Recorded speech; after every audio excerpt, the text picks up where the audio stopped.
તો જેમ જેમ પ્રચાર યુદ્ધ તેજ થઈ રહ્યું છે તેમ તેમ નેતાઓ ભાન ભૂલી રહ્યા છે અને કરી રહ્યા છે બેફામ નિવેદનબાજી। બનાસકાંઠામાં પ્રચાર કરતી વખતે કોંગ્રેસના નેતા અર્જુન મોઢવાડિયાએ વડાપ્રધાન નરેન્દ્ર મોદીને લઈને વિવાદાસ્પદ નિવેદન આપ્યું। અર્જુન મોઢવાડિયાએ વડાપ્રધાન મોદી ઉપર પ્રહાર કરતા 56 ઇંચની છાતીને અહીં જાનવરની સાથે સરખામણી કરી। બનાસકાંઠામાં યોજાયેલી કોંગ્રેસની સભામાં અર્જુન મોઢવાડિયાએ ભાજપાને નિશાને લીધું।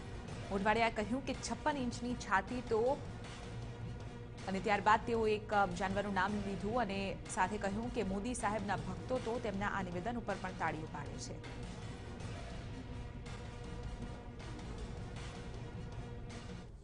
56 ઇંચની છાતી કોની હોય? ગધેડાની હોય। અને 100 ઇંચની છાતી પાડાની હોય। પણ મોદી સાહેબના ભક્તો તો એમાંય બધામાં તાળીઓ પાડે, બધામાં તાળીઓ પાડે। અને આપણે એમ કહે કે તમે હિસાબ આપો, અમને શેનો હિસાબ આપો? 15 લાખ કેમ ના આવ્યા? તો આજ મુદ્દે ફરી એક વખત જોડાઈ ચૂક્યા છે સંવાદદાતા કુલદીપ પરમાર। કુલદીપ, ફરી એક વખત કોંગ્રેસ તરફથી અને આ એક સિનિયર નેતા તરફથી આ પ્રકારનું નિવેદન। ચોક્કસથી જે પ્રકારે લોકસભાની ચૂંટણીના મતદાનના દિવસો નજીક આવી રહ્યા છે અને પ્રચાર યુદ્ધ તેજ થયું છે તેમ તેમ નેતાઓ પોતાની વાણીનો સંયમ ગુમાવી રહ્યા છે।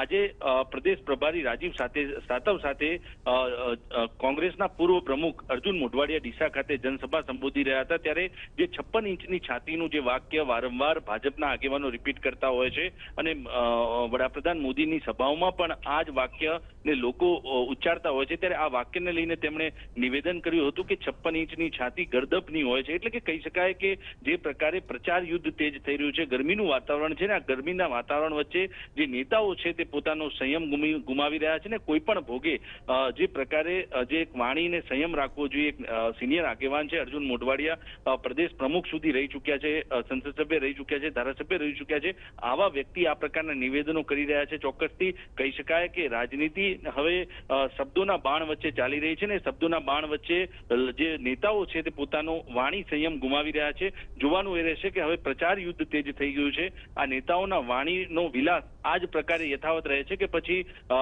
આ મામલે કોઈ એક્શન લેવાય છે। બિલકુલ આભાર કુલદીપ, સમગ્ર મામલે જાણકારી આપવા બદલ। તો કોંગ્રેસના નેતા અર્જુન મોઢવાડિયાએ પીએમ મોદી ઉપર કરેલી આ ટિપ્પણી મુદ્દે ભરત પંડ્યાએ પણ પ્રહારો કર્યા।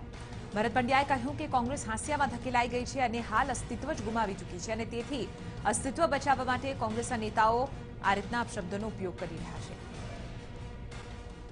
કોંગ્રેસની નેતાગીરીમાંથી જેઓ હાંસિયામાં ફેંકાઈ ગયા છે તેવા નેતાઓ પોતાનું અસ્તિત્વ ટકાવવા માટે અને મીડિયામાં ચમકવા માટે અમારા નેતાશ્રી ઉપર ગાળાગાળી અને જૂઠા આક્ષેપો કરે